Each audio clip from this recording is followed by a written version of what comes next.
साँझ पखको उज्यालोमा तिम्रो झल्को आयो, मनभित्र हजार कुरा फेरि जाग्यो।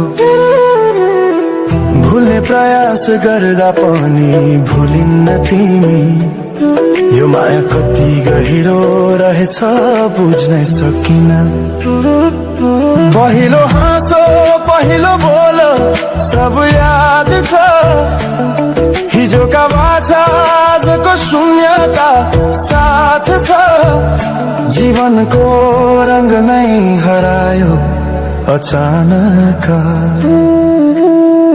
तिमी बिना बाँच्नु पर्यो कति कठिन।